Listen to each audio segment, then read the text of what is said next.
I originally went in because I wanted to help people. I wanted a job that made an impact on somebody else's life.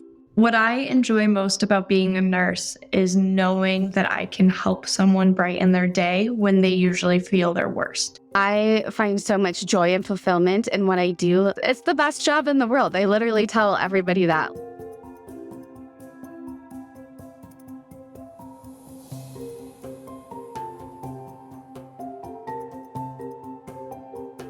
When you get verbally and physically abused and no one cares, like that can only happen so many times before you're like, I'm done, I'm out the door, I quit.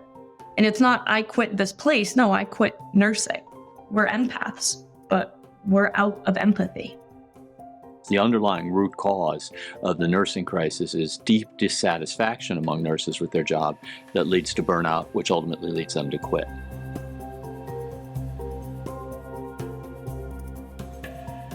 Among nurses who have left, who have quit their employer, but are talking about the employer they left, single biggest predictor of their dissatisfaction is toxic culture. It's not compensation, it's not workload, both of those matter, but toxic culture is the best predictor of dissatisfaction among nurses who have voted with their feet. Caregiver burnout is a huge problem, and with the state of our current nursing situation, it's not going away anytime soon. We're coming on respiratory season, and there's probably going to be more COVID spikes and things like that. And there's also that fear. Nursing is scary. If I make a mistake, there's punishment. And it's not the punishment that's the fear. It's the fear of making a mistake and having that being detrimental to my patient. That anxiety is always living full-time in my brain, as well as every other nurse that I know. There's a very bad taste in people's mouths about being a nurse in the ICU. They're burned out. If we have another resurgence of COVID or some other infection, and all of a sudden our ICU beds start getting flooded, there's not going to be enough nurses to man those beds. While the pandemic may have made the nursing crisis much worse, it was already a crisis before the pandemic. We were already seeing shortages in many nursing specialties across the country, and we did see an exacerbation of nurses leaving the workforce during the pandemic, but it really was an issue before. And in fact, the research done by Health and Human Services showed that there was already a 40,000 nursing shortage in 2019, and that rose to over 100,000 nurses by 2021. So the pandemic did exacerbate it, but it was already a crisis beforehand.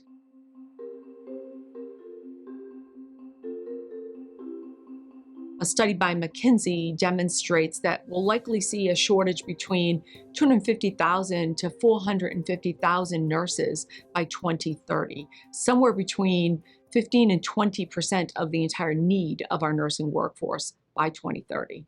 The heart of our research was analyzing what 150,000 U.S. nurses said about their employers in their Glassdoor reviews, to understand what was leading to their satisfaction, or more often dissatisfaction with their job. What we're trying to do with this is hear the voice of nurses, understand what their issues are, to help leaders to address those issues and improve working life for nurses.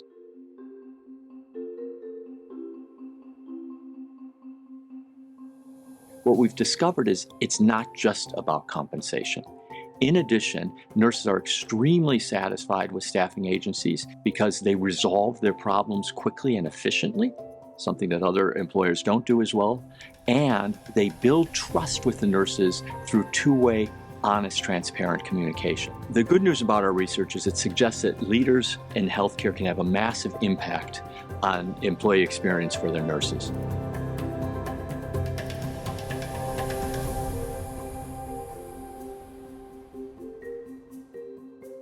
Nursing is a very hard job. It's a lot on your mental health. So I feel like having a good manager and management that agrees with you and helps you is one of the biggest part of a successful nursing career. Nursing management is one of the biggest roles in determining if I stay at a job. As a nurse, I want a manager that supports me and cares for me, because there are some really hard nights as a nurse. Listen to your nurses. because they are the ones working on the floors every day and they know what is going on. I think that is also a key of having leaders that have been in your position. They've done your job, so they really can fully understand and appreciate what you're going through because they've been there before. It is really hard to have leadership that has not been in your position ever. So it's really hard for them to understand the things that you're concerned about or the things that you want to change. You need a management team that listens and actually asks, what is it you need? Management has to listen to their nurses. They have to address the concerns, especially when it's concerning patients. I don't think healthcare has done a great job of listening, truly listening to nurses and hearing their voices. And I know that we probably haven't done enough. In fact, we're launching our first ever all system employee engagement survey. Our hope is that we will hear directly from the voices of our nurses and really hear about the things that are really concerning them. We know we're going to hear lots of feedback about the increase in violence in the workplace, patient to employee violence. We're going to hear a lot of feedback about burnout. We want to know what they have to say so that we can really begin to address these issues. In terms of what leaders concretely can do, first off, prioritize nursing satisfaction and more broadly, clinical staff satisfaction. Healthcare leaders are under a lot of pressure. They have a lot of stakeholders with a lot of demands, very difficult job. And it's easy to understand how nursing satisfaction could slip down the agenda. But it's really crucial at this point for leaders to ensure that staff satisfaction, nursing in particular, is at a baseline level where they can consistently care for patients. The second thing is, how do they go about improving the workplace experience for nurses? By listening.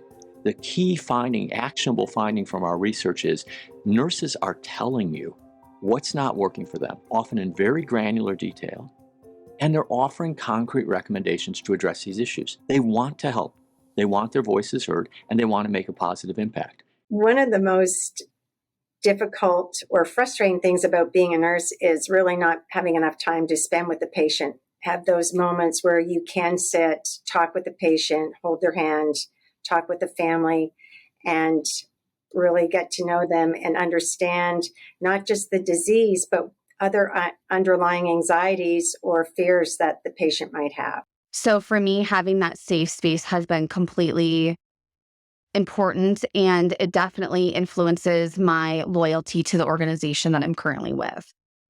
I do recognize that I am in a unique position of being really happy with where I am. I also think a factor of loyalty to organizations is opportunity for growth. Do I work at a place that supports my educational desires, my critical thinking that push me, and they continue to make me grow? Healthcare leaders need to hear about the nursing crisis directly from the nurses. Why? Because they're the ones at the bedside caring for patients.